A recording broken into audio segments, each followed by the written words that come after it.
on anymore. We're like, man, come on. Oh, I think we started. Oh, awesome. We're live now. Alhamdulillah.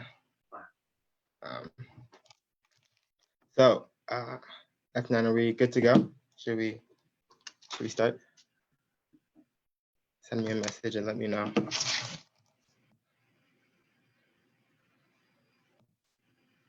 Awesome. Okay, so I'm Imam Zaid, and to everyone tuned in to this live, we're here with Real Talk with students and faculty hosted by the Boston Islamic Seminary. I'm gonna get things started with some introductions, and then we'll jump into questions. Does that sound good? Sounds good? Sounds good to me, alhamdulillah. Alhamdulillah. Okay, so as an academic institution, BIS aims to learn within itself and teach students how to tap into the Islamic tradition to try to dismantle systemic racism and how to be sincere in combating systemic racism. We're here today as part of the Real Talk with Students and Faculty series. And the goal of this series is to open up space for Islamic intellectual dialogue on relevant topics, to explore principles that the Boston Islamic Seminary seeks to uphold as an Islamic academic institution in America. I'll be moderating today, inshallah. My name is Harith Morgan. I'm a recently graduated mechanical engineering student. I've been involved in the Boston Muslim community, and more specifically with the Boston Islamic Seminary for the last 3 or 4 years.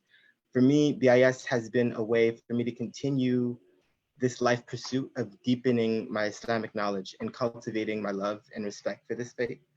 I'm also a fellow in the deeply rooted Emerging Leaders Initiative through the Muslim Wellness Foundation, and I've been Black and Muslim my entire life. With that comes a particular set of experiences, but what's most relevant here is that these conversations around systemic racism and recognizing it and dismantling it and how to embrace my Blackness through my Islam, they've been introduced to me long ago as a young boy through dinner conversations. Alhamdulillah. I'm here with Imam Zaid, and as we know, you are a Muslim American scholar and a co-founder of Zaytuna College in Berkeley, California. As an American Muslim who came up during the civil rights struggle, you bring both sensitivities about race and poverty issues, as well as scholarly discipline to your faith-based work. Today's topic, spiritual approaches to combating racism, is a heavy one, but there's so much for us to discuss. So without further ado, I'm gonna just jump into the first question, inshallah. Inshallah. So I wanna begin with just a high level question of, can you define racism as you understand it and explain how it is antithetical to Islam? Racism is claiming superiority based on a physical characteristic. And it's antithetical to Islam because it's satanic. The first racist was Shaitan. When Allah Ta'ala asked Shaitan, مَا مَنْعَكَ إِلَّا تَسْجُدَ إِذْ أَمَرْتُكَ قَالَ أَنَا خَيْرٌ مِّنْهُ خَلَقْتَنِي مِنْ نَارٍ وَخَلَقْتُهُ مِنْ طِينٍ. So Allah asked rhetorically, because Allah already knows the answer, what prevented you from prostrating yourself to Adam when I ordered you to do so? Superiority, I'm better than him. And a khayrun minhu. Why? Based on a moral characteristic, based on knowledge, based on a physical characteristic. Khalaqtani min narin, you created me from fire, which has certain colors depending on what you're burning. It could be white, blue, red, orange, yellow, green. Wa khalaqtuhu min tin, and you created him from clay, and the clay was black clay, as the exegetes, the Mufassirin tell us, Haman Masnoon. So he claimed superiority based on a physical characteristic. So racism is claiming superiority based on a physical characteristic that you imagine to be unique to your people. And that's what racism is. And it's, as I said, it's satanic, and being satanic, and every racist is following in the footsteps of Satan. And it's interesting, if those who observe the news closely, a couple of days ago, they had a military shut down a military group of neo-Nazi Satanists. And so there's Shaitan right there. They were openly worshiping Satan and openly claiming racial superiority. And that's it. So لا تتبعوا خطوات الشيطان إنه كان لكم عدوا مبينا. Don't follow the footsteps of Satan. He's an open enemy to you. And so racism is Quranically un-Islamic. Foundationally in our religion, un-Islamic. I hope everyone listening is taking notes. SubhanAllah, dropping some beautiful verses there for us to just remind ourselves of like the relevance of our spiritual practice in fighting the racism that lives within us. So I wanna take a slight detour here, and maybe this is an unorthodox approach, but I think so many times we talk about how sometimes the unorthodox approach is the best one. Hopefully this one goes well.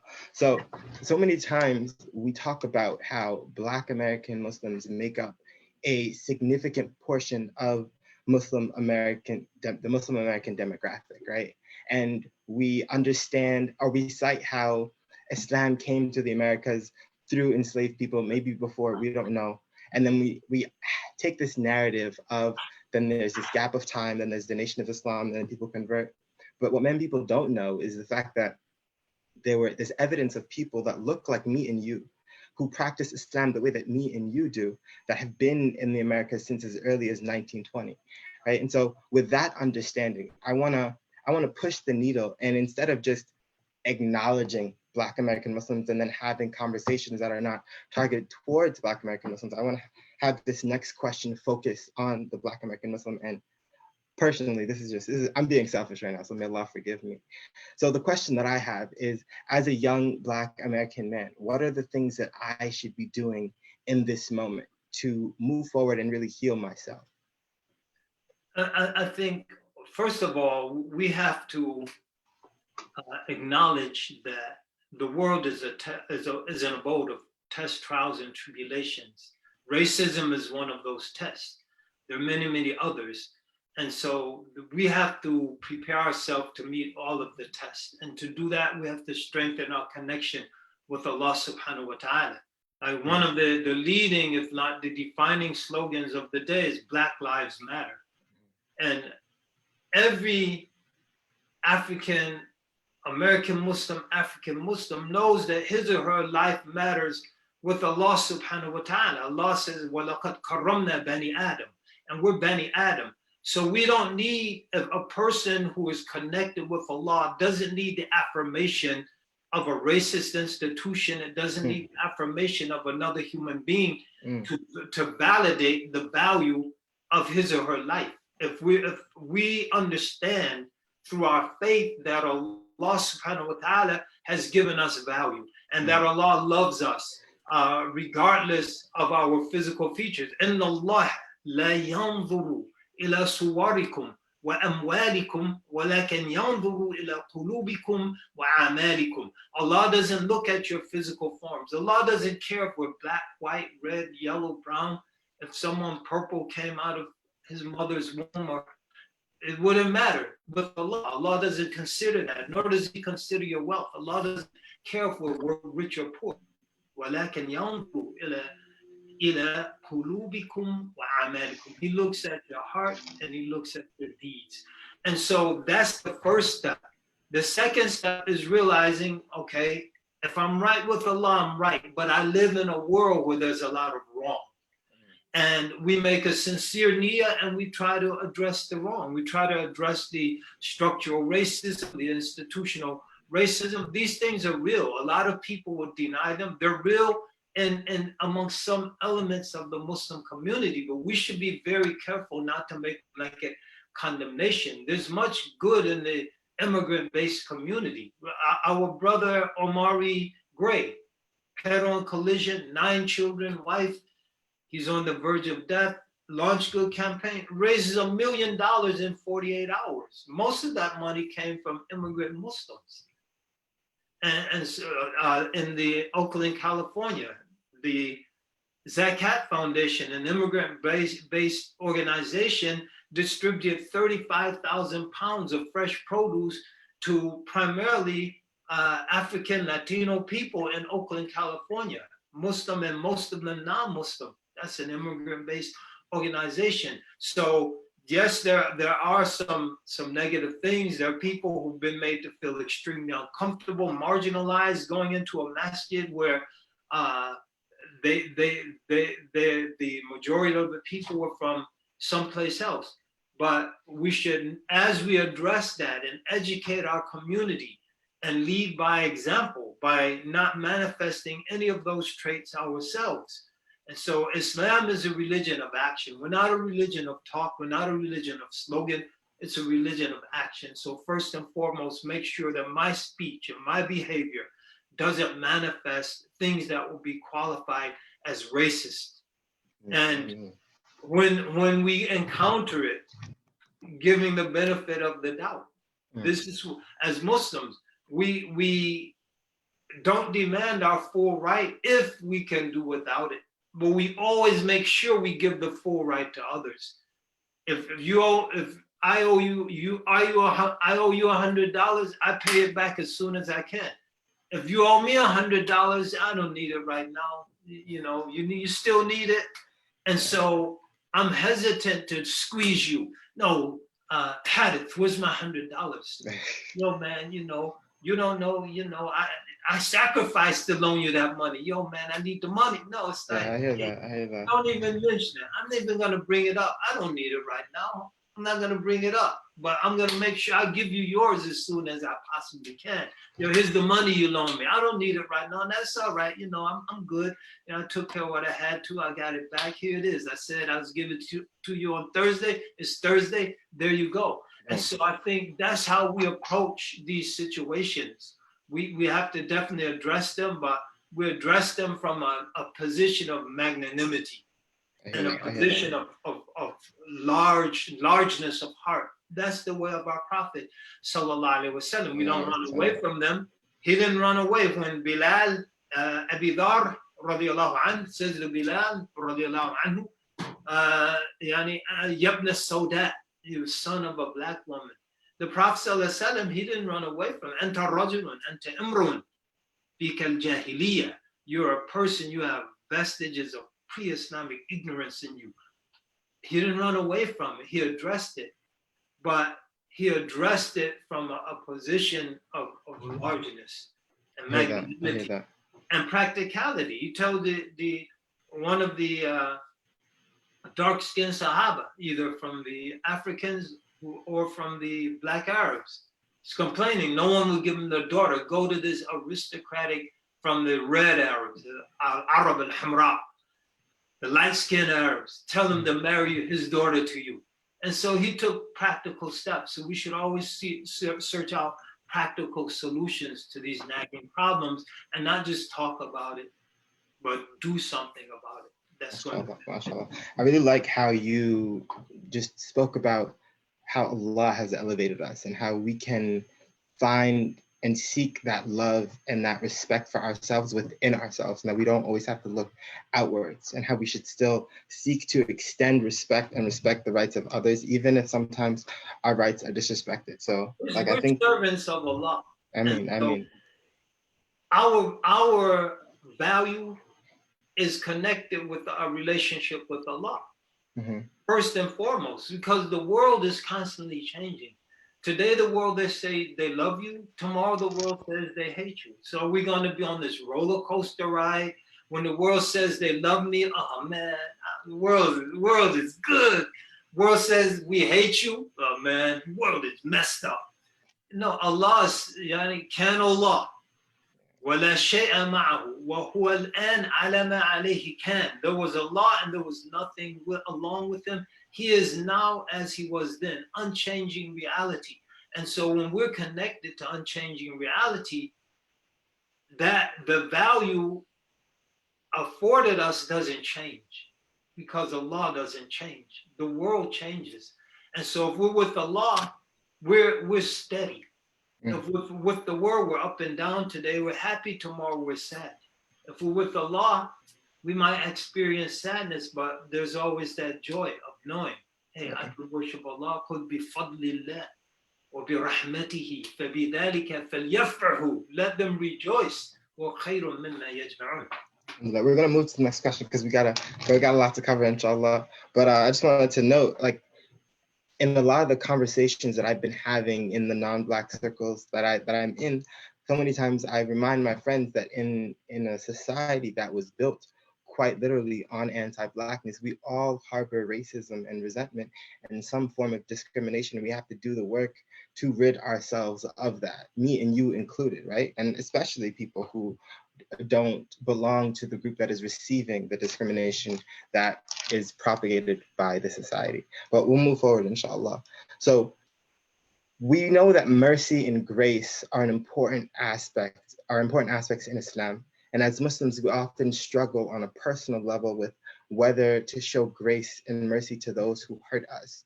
So my question is, how did the Prophet ﷺ balance showing grace and standing for justice? And what does this look like concretely in the context of internalized racism in our communities and police brutality in our streets? I think the Prophet ﷺ, he bore personal abuses. So what we might call microaggressions, the Prophet ﷺ will call it adha, and with tahammulul adha, it's a positive character trait to just bear that and just overlook it. But he hastened to address the abuses inflicted on others. And I think this has to be our approach. Otherwise, we'll be so busy complaining about everything afflicting us. We'll be so obsessed with securing our rights, we'll forget about our responsibility to others. And so the Prophet ﷺ made sure his priority was relieving the affliction and the oppression of others. And if we're all obsessed with that, we're going to have a very beautiful society, because someone's got your back. You don't have to get your own back. And that's one of the messages today, that, listen, you better get your back. You better look out for yourself, because no one else will. But if we're all inculcated with the spirit of selflessness, then we're going to look out for each other. So I don't have to watch my back because you're watching my back. You don't have to watch your back because I'm watching your back. And so when if someone came to the Prophet ﷺ and said to him, the equivalent, Yabna Sauda, son of a black woman, but insulted him in that way, he probably wouldn't have done anything. It's like, mashallah, as in Ta'if, they stoned him, ridiculed him, and they sent the imbeciles of the city out against him. And what did he say? Ya Allah, if this is not a sign of your displeasure, all of this abuse is not a sign of your displeasure with me, fala ubali, I could care less. But when it's directed to someone else, I'm going to address it. I'm going to try my best to relieve that. And so I think these are the standards that we should be aiming for.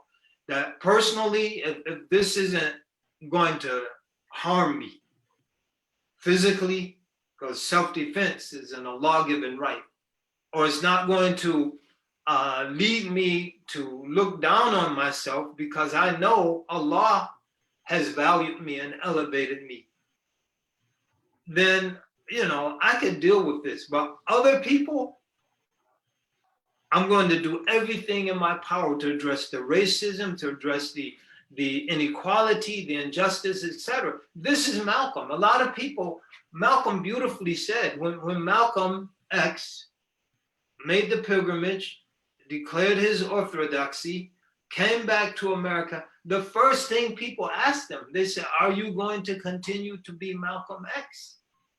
And what did he say? He said, Islam has solved my personal problem. So I'm straight as an individual. This stuff don't bother me anymore. But as long as the problem of my people is not addressed, I'll continue to be Malcolm X, and I'll continue to work to alleviate the suffering, the oppression, and the conditions that my people are dealing with. I mean, that's how we approach it. When I think about, I love the fact that you made that connection. And when I think about just resisting the oppression that exists, that is laid upon other people, laid upon others, and the example of that in the Sirah, I think of the conquest of Mecca, right? Islam from its inception was rebellious. It came to a society that was a proponent of tribalism and female infanticide and racism to an extent, but just different origin. And the Prophet, in preaching Islam, opposed this, so much so that he and his people fled to the city of Medina, came back and waged war on these people, right? And so even in resisting oppression and fighting against the society in which they lived, and we can take a note from that, because we live in a capitalist society, I digress.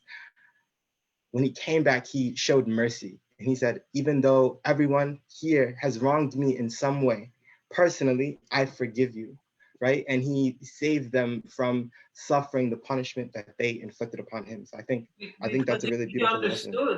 He understood this can go on forever. We can get in a cycle that's self-reinforcing. Or we can break it. I'm breaking it. Like, listen, you wronged me, but now I'm in control. And it's not about revenge. It's about elevating our society. And if my mercy is going to elevate you, then, and if it's going to bring you to Islam, then that's what it's all about. And what happened? They all became Muslim. That's what it's all about. So he could have been revengeful. I think if you're familiar with the study of Sir Thomas Arnold, The Spread of Islam in the World, beautiful work. The language is late 19th century English, and so it can get heavy at times, but it's beautifully written. But one thing he shows, he looks at how Islam spread throughout the entire world up to his time, up until the late 19th century. And every instance where Muslims were vengeful, where Muslims applied force, people didn't accept Islam. Even the same people, the Muslims would come in militarily, conquer the area, and sometimes some of the Muslim generals would try to forcefully convert the people. They won't convert. They will resist what they perceive to be oppression. Then 50 years later, 100 years later, when the Da'is came in and peacefully called the people, they all converted. And so, in that context, I think there's a beautiful hadith we should be ever mindful of. The hadith, Ya Aisha, alayka bi rifq. Ya Aisha, be gentle. فإن الله رفيق يحب الرفق. Allah is gentle, He loves gentleness. وإن الله لا يعطي على رفقه ما لا يعطي على العنف. And Allah gives through gentleness what He doesn't give through violence. And so we have to be very careful. I think it's a beautiful thing right now that the statues are coming down, the monuments. There's police reform. I'm in Connecticut right now, Bridgeport, Connecticut, major reforms. That's beautiful. But one thing we have to remember, that after the dust settles, this country is going to be more divided than it ever was since the Civil War. And if we don't know how to show some gentleness to those people, to those Italians whose Columbus statue was taken down, to those people might not be hardcore Ku Klux Klan, Aryan Nation skinhead whose Confederate statue was taken down. These people are going to be exploited by these racist demagogues, and you're going to have. I said this last night in another meeting or a couple of nights ago. It's going to be a hot time in the old town, and so you're going to have some people who are able to elevate above the fray and help people to negotiate this divide that is resulting as a result of all of the activity, historical activity, badly needed activity, and actions and reforms and revolutionary changes in some instances. But there's going to be the day after the party is going to come. The party was hopping and popping, but there's the day after. and someone's gonna have to clean up. And so we have to put ourselves in a position to be those people who are gonna clean up. Otherwise, the house isn't gonna be inhabitable. I hear that. I wanna make this personal just for a second, and inshallah you'll bear with me with this question. But I'm curious, have you ever, We're at the end already? No, we're not. Definitely not. We still got a little bit of time, and I got many more questions, so we're gonna have to bear with me. But I wanna make this personal for a second and say, like, have you ever faced a moment in your teaching career where you had to confront your own internalized prejudices that you would feel comfortable sharing here, and how did you navigate that? Yeah, you know, one of the saddest moments when I was teaching was, you know, in one of my classes, there was an elderly Jewish woman who was a diligent student. She was an auditor. She came to every class. And in one class, I said something that it wasn't necessarily malicious, but it did involve some sensitivities. And it wasn't dealing with Israel, Palestine, nothing like that. It was dealing with some issue related to the history of the Jewish people in this country. And without thinking of the implications for her,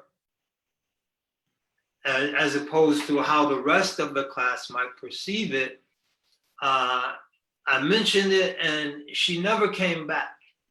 And I realized that, you know, that people's histories have to be respected.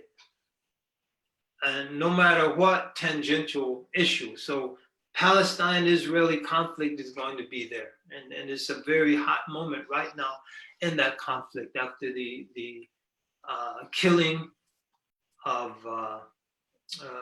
Arakat, I think Ahmed Arakat, and some other targeted assassinations, the imminent annexation of at least a third of the West Bank. So that's a very hot issue, and Muslims, we should be very much aware and putting the word out and trying to rally to support our Palestinian brothers and sisters. But as we do that, we have to realize that there are other issues that can be disconnected from that issue of relevance to Jewish people that we should be sensitive about. And I think negotiating these fault lines can be extremely challenging. I'm not claiming it's easy, but that was something I truly regret as a teacher. Thank you for sharing that. I appreciate that. So I wanted to take a moment and have us really outline some potential action steps for the people listening and for me as well. Just because, as I mentioned before, we all harbor some amount of like discrimination and anti-Blackness, and we take the example of the Prophet of how to be forgiving and merciful, but also be proponents of justice. So what does this look like in our lives? What are some key action steps for both non-Black and Black Muslims moving forward in confronting the systemic racism in our communities? Well, first of all, as I said, we have to detach our hearts from this world. All of these are problems that are rooted in the world. When we detach our hearts from the world, then we remove those problems from our heart. We do this in a serious way. That's the first step, so that our hearts are not infected by this disease. And after we've detached our hearts from it, to dispassionately look at the issues and look at where we can make a difference, starting with a personal level, at a personal level. Because some people start at the institutional structural level. You may succeed, you may not succeed. These successes now, look how long they've taken. It's been a long time. They're still necessary, you know? Are they guaranteed to last? We don't know. But what we can do at a personal level, can we mentor? young African-American youth, whether they're Muslim or non-Muslim. Do we know single mothers? We can assist them with their children. When we're approached for marriage, if one of the, when I was in Syria studying, you would see some beautiful women but they're brown-skinned women, and if their sister is of a lighter complexion, who might look like Mike Tyson's sparring partner when Mike Tyson was Mike Tyson, the pre-Buster Douglas Mike Tyson. And that was getting all the marriage proposal because this young lady's skin tone is 2 or 3 shades darker. Even though if she was in Miss Universe contest, she'd win. Beautiful woman, but skin complexion not desirable. And in those situations, who are you going to marry? Who are you going to mentor? How are you going to get assistance to people, elderly people who might be members of historically oppressed communities? And so at a personal level, we have to be involved personally in the lives of the communities that we recognize as having suffered from racism. Okay, your school district may be rated a 1, and 10 miles away, the school district is rated a 10. And the only difference is in your school district is predominantly African American and Puerto Rican, and in this is predominantly Euro American. Mm-hmm. And so, am I going to go mentor some of those kids?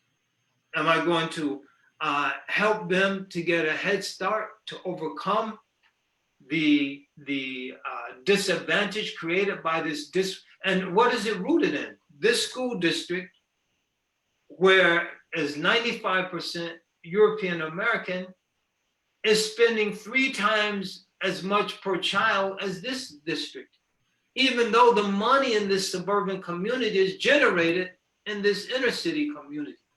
So am I going to establish relationships? And then what can I do to address the systemic issues?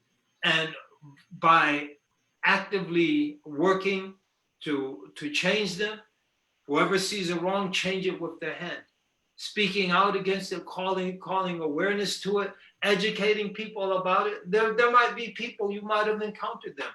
You know, why don't African Americans in the inner city have money? Why is there no wealth? And educate them systematically, starting with the Freedmen's Bank, where almost 62,000 African American freed people were swindled out of $3 million from a government-established bank at the very beginning of emancipation. $3 million then is hundreds of millions now. When the most prosperous African American community that was the center of economic life nationally for African Americans, the Greenwood district in Tulsa, Oklahoma, was burned to the ground by a racist mob because an African American allegedly insulted a Caucasian American elevator operator. None of these really justify. So Black Wall Street, that was called Black Wall Street, burned to the ground. Mm-hmm. Other prosperous communities burned to the ground. Land, millions of acres of land, which is one of the foundations of wealth in this country, stolen through post-Reconstruction, Jim Crow, stolen from the African American owners, millions of acres. When the GI Bill after World War II, that was the greatest gateway into the middle class for European Americans, the educational benefits of the GI Bill, the housing benefits of the GI Bill were systematically denied to African American veterans. When the Small Business Administration loans that were the foundation of many prosperous small businesses for Caucasian Americans were not extended to African Americans. When the minimum wage laws and overtime laws were the agricultural and domestic workers, two of the largest sectors for African American Latino workers, were excluded from minimum wage laws and from overtime laws, time and a half pay for overtime. And so we could go on and on. But when you have institutional barriers to wealth creation, redlining, where you couldn't move into any neighborhoods nor purchase a home, so you're stuck in renting and denied the benefits of home ownership and the wealth accumulation that comes through home ownership. These are realities that people have had to confront. And so we have to educate people that there are systemic issues that come into play in determining why the average European American family has a collective wealth of $171,000 and the average African American family has a collective wealth of $17,000, 10 times less. These are structural barriers. And when individuals can overcome that, that doesn't mean the average person can overcome this. Put up, well, so-and-so succeeded, so-and-so's a millionaire.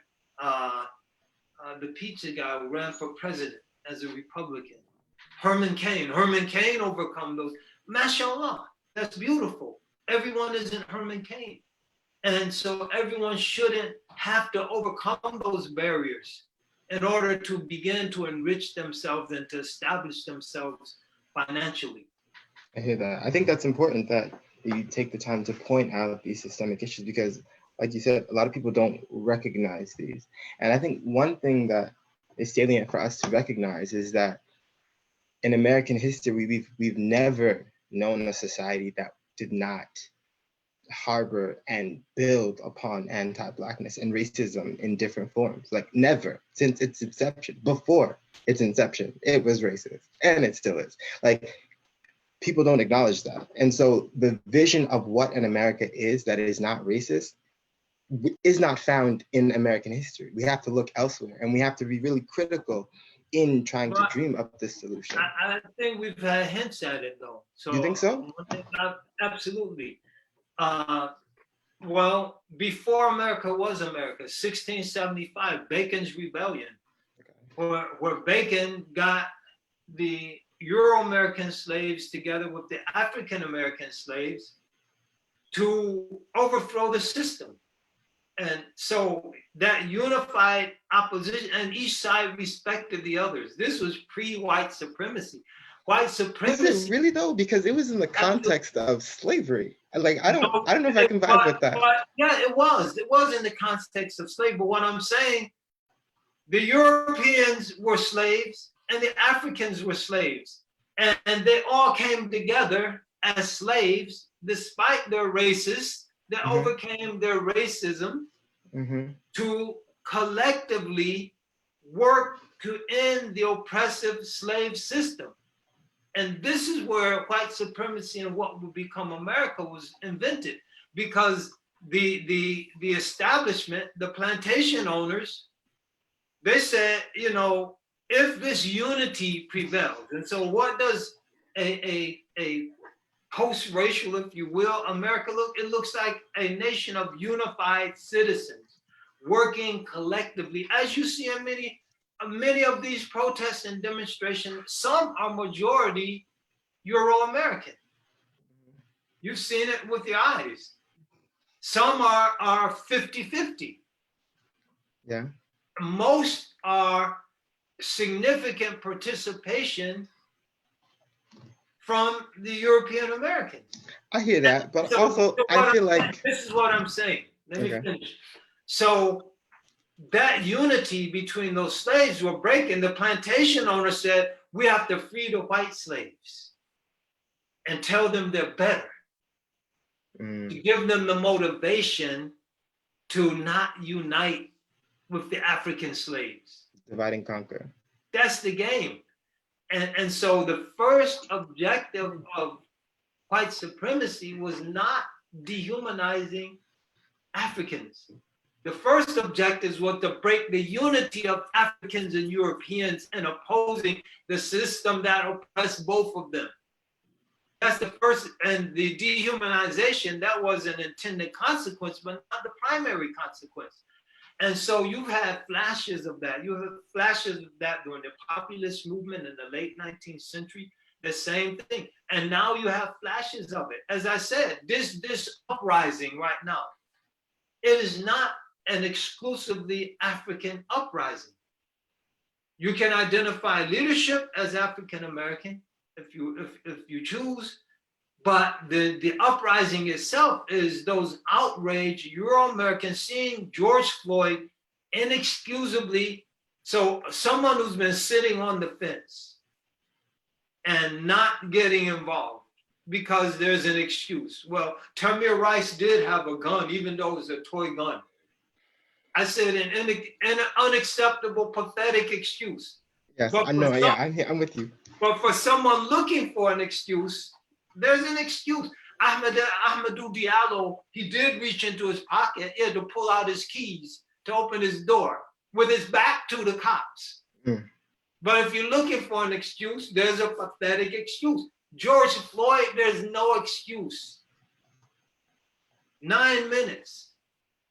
No resistance. Totally incapacitated. Not reaching for anything. And not lunging at anybody. No excuse. And so a lot of people, I think, who were sitting on the fence were pushed off the fence. And a lot of those people pushed off the fence were European Americans. And you see that out in the streets. You see that at the rallies. You see that in the protests. You see that in the demonstrations. And so the point is, that's a glimpse of what it would look like. People working together to collectively solve problems that affect all of us. So that's your question. What would it look like? To me, that's what it would look like. You don't have to accept that, but that's you can put it back. We can have a little sparring. We could definitely. No, for sure. No, I think, and I love how that connects with the previous point about looking at the example of the Prophet ﷺ and how he would excuse basically injustices done unto himself, but not forgive injustices done unto others. And if we can all practice that, then we'll have a better society, inshallah. I'm really enjoying this, and we're coming up to the deadline, so I'm gonna have to wrap it up, inshallah. But I wanted to go back a moment, and like you brought up an example of Syrian of basically the context of marriage, and you were setting examples of women in Syria. This girl's a few shades darker, even though she's knockout, drop dead. Yeah, I hear that. I think, but what it made me realize is that she gets no marriage proposals. Exactly.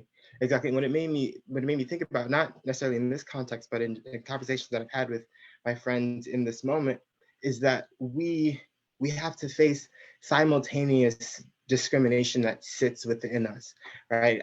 I've had many a conversation recently with friends about the sort of misogyny that is perpetuated in society and that I even find within myself and have to work to fight against. So as we seek to eradicate the Islamophobia that we have as Muslims and anti-Blackness that we have as Black and non-Black Muslims and people in general, we must also seek to eradicate the sort of misogyny that exists within us. So I just wanted to give that some airtime, inshallah. We're gonna move to the last question. I'm gonna ask you to be brief because we gotta get off this channel, inshallah, even though I'm really loving this conversation. Again, back to the example of the Prophet. You know, the Prophet loved three things from the world. He loved women, and he loved perfumes, and he loved prayer, and the coolness of his eye was in prayer. And so, if you don't want to be a misogynist, be like the Prophet sallallahu alaihi wasallam and love women. You can't abuse someone you love. You obey. One who loves someone obeys him. And so, be like the Prophet, sallallahu alaihi wasallam, and you won't be a misogynist. You'll love women, and you'll find great delight and joy and pleasure in women. And hopefully, they'll find the same in you. We're not gonna have that conversation right now. Next question. Bismillah. Yeah, handsome young brother, man. Sharp brother. MashaAllah. And the next. Student of knowledge. Bismillah. I got a Bismillah. list, man. I got a list. I'm like Santa Claus, man. I'm making a list, checking it. To find all those brothers who's not naughty but nice. Imam Zaid is coming to town. Okay. So this last question, I think, just because we are having this conversation on the BIS platform, Boston Islamic Seminary, so I just wanted to really give some airtime and try to understand that we know that unlearning in order to learn is so important, and it's often the first step in the process of learning. So what can academic institutions and Islamic academic institutions in specific do to improve their curriculum to be part of this solution towards a more just America and a more just world? Does that make sense? So how can BIS as an institution and the members of BIS as individuals uphold the prophetic example and oppose systemic racism? By teaching our religion in its fullness, and then taking it seriously. A lot of people, religion is just talk. It's talk.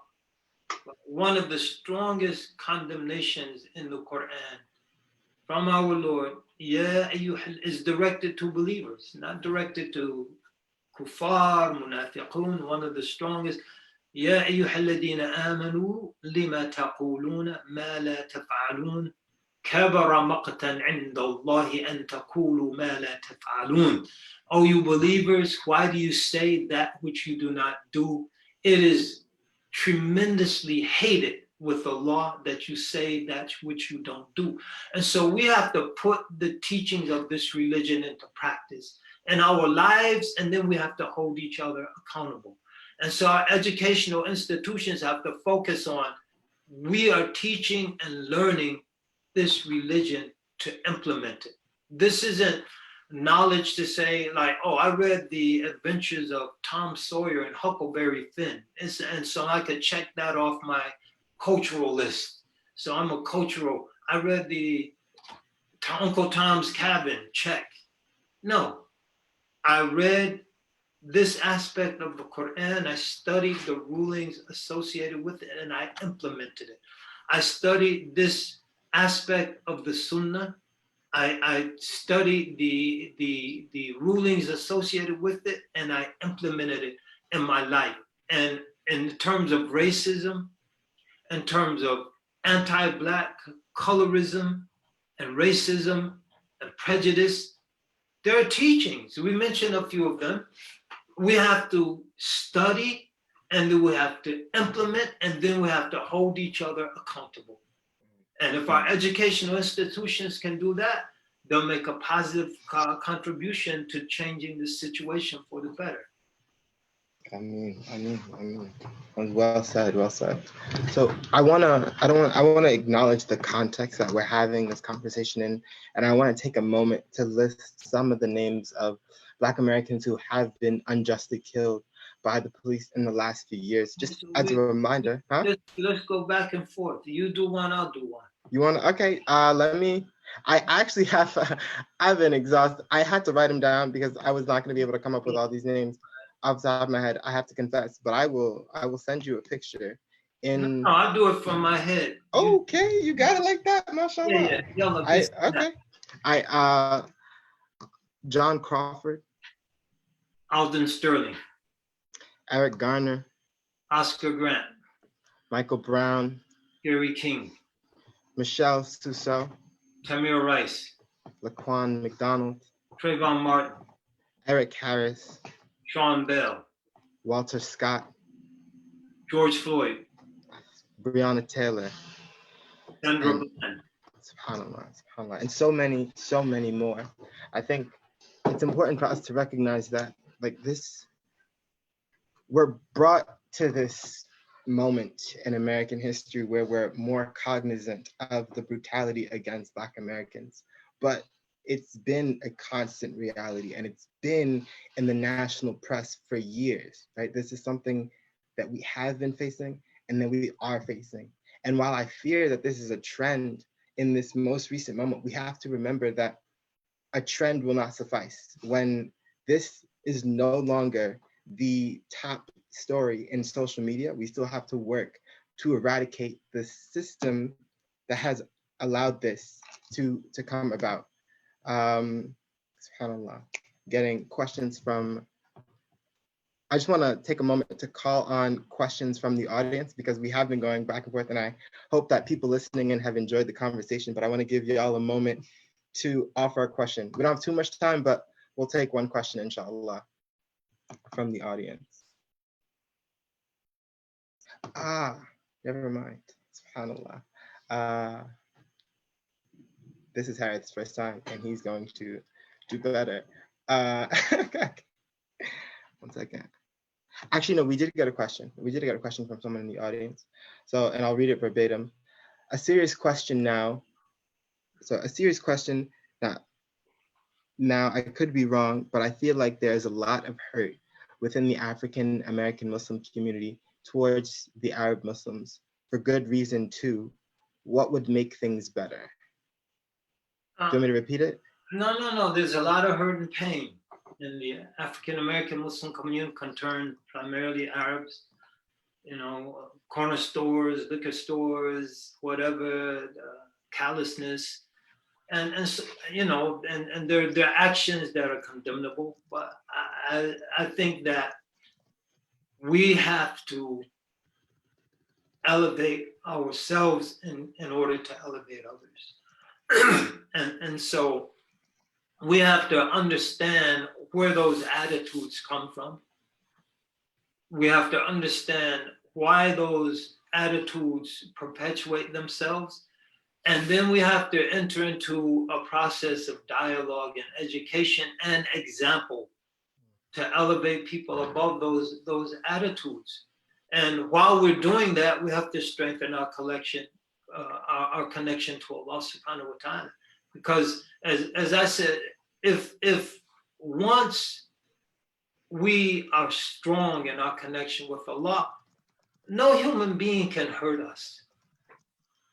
No human being can hurt us. They can say things, they can do things, but we'll see through the ignorance that informs that.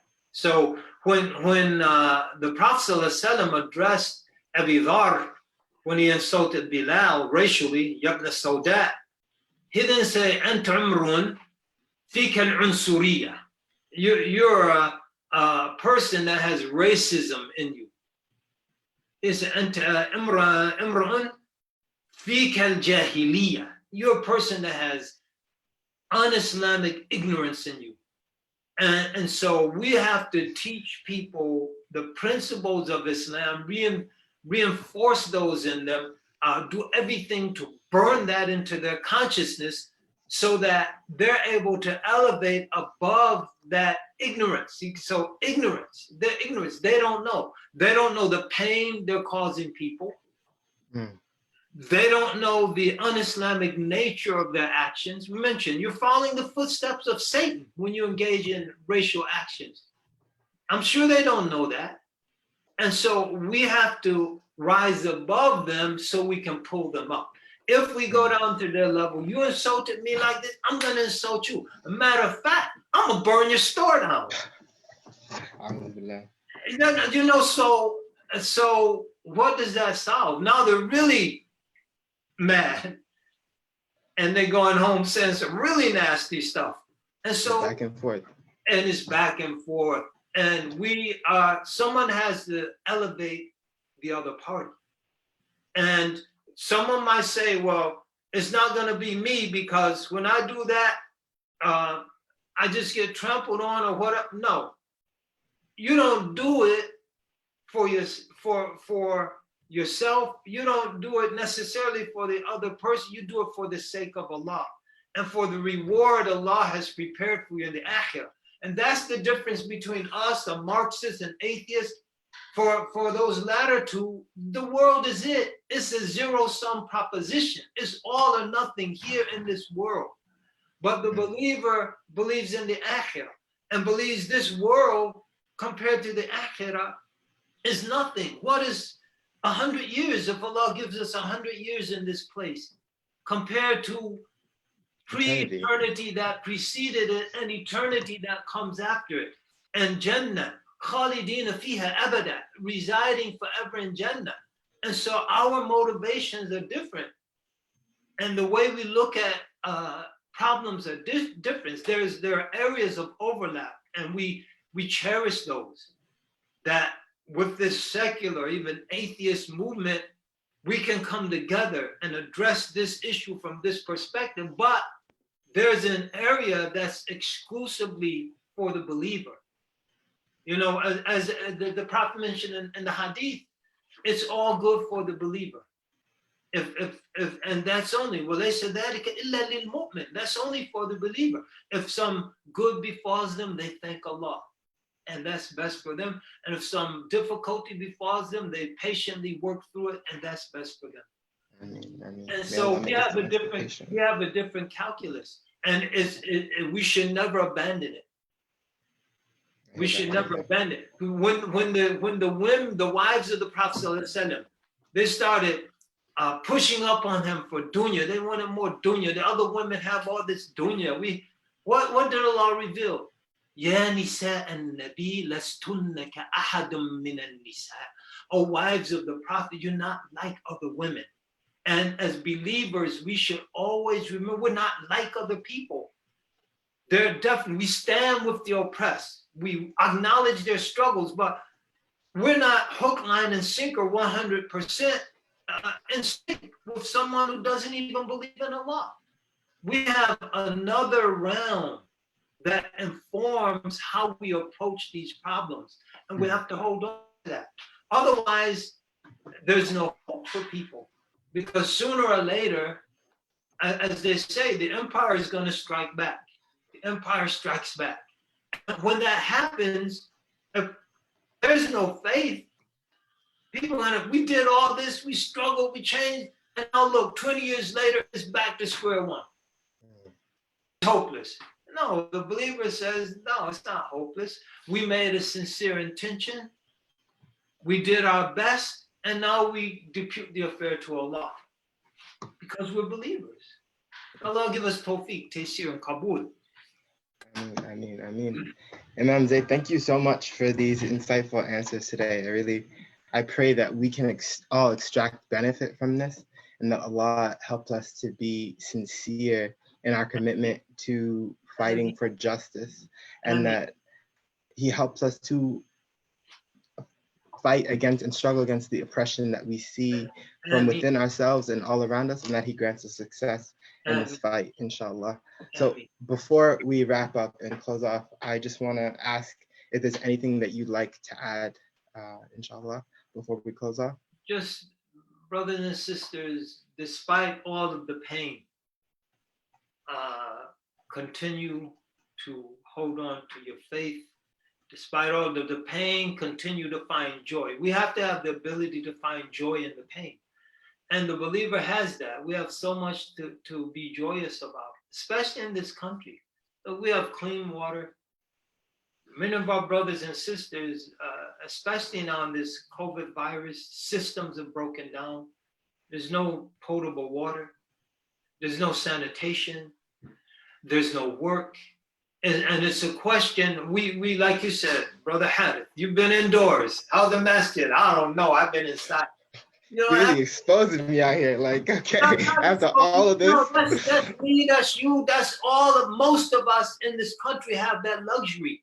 But those people in the slums of Delhi, or the slums of Karachi, or the slums of Lagos, it's like I go out there with all them people sneezing and coughing to sell some produce, or to clean someone's car, or to do something to hustle up a little bit of money to buy a little bit of food. I'm gonna starve to death. So it's either COVID or starvation. For us, it's the fridge. You can afford to stay in it. I can throw my mask on and run to the store. So if we don't show shukr for that, and it's all complaints, and when we complain, complaining against Allah, because Allah defeat whatever we're complaining against. And it becomes all complaints. What does Allah say? لَإِن شَكَرْتُمْ لَأَزِيدَنَّكُمْ. If you give thanks, I'm going to give you more. I'm going to increase you in the blessings. وَلَإِن كَفَرْتُمْ. If you fail to give thanks, إِنَّ عَذَابِي لَشَدِيدٌ. You should know my punishment is severe. And so we have so much to give shukr for. And so while we are working to address these issues, don't stop giving shukr. Don't stop. Don't let it be all complaints. Nullify or balance those complaints out with shukr, with thankfulness. Otherwise, we will have something to complain about. As Allah says, وَلَإِن كَفَرْتُمْ. If you are ungrateful, you should know that my punishment is severe. And so give shukr, find joy, despite the pain. I'm not negating, denying, delegitimizing anyone's pain, but despite the pain, find joy in that pain. Find relief in that pain. Find blessings in that pain, and try to extend those blessings to others. Alhamdulillah. Thank you for those action steps. If I can I just ask you to summarize everything you've just said into some action steps so people can leave this with some practical lessons, because I know some people like me have a short attention span. Alhamdulillah. So that's to reiterate, strengthen your connection with Allah. That's an action step. Pray, take advantage of being at home to read more Quran, to engage in more awrad, adhkar, to engage in more prayer, continue Taraweeh from Ramadan, this Qiyam al-Layl. Find time for those things. Those are actions. Yes. Find someone whose life you can help. Find a young African American child you can mentor and teach. Or learn from. Find a family you can assist. Find something practical you can do. If you're single, find a beautiful. And we're back. MashaAllah. You can marry. Look at that. That's an action step. That's an action step. That's crazy. And then look at where you can make a difference in addressing the institutional issues. So if that's joint efforts to address some aspect of police reform, joint efforts to help to empower economically those communities that have been systematically disempowered economically, and through zakat programs, other programs that we can create. And so just those are all action steps. And that's a summary. And final action step, don't walk in the footsteps of Satan. That's that. Don't undertake those actions that are reflective of the racist attitude of Satan, who found claim superiority based on his physical composition. So humble ourselves and see people as being better than us and deserving of service from us and dedication from us.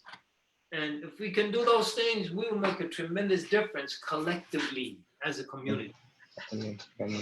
Alhamdulillah. Thank you again. Thank you so much, Imam Zaid, for taking the time to be on this live and to really dive into these questions with us. I want to say to the audience, thank you for spending time with us and giving me the opportunity to have this conversation. And stay tuned for the next Real Talk episode, which will be a continuation of this important discussion. So thank you for listening, and assalamu alaikum. Wa alaikum salam. You did a great job. No, you did a great job.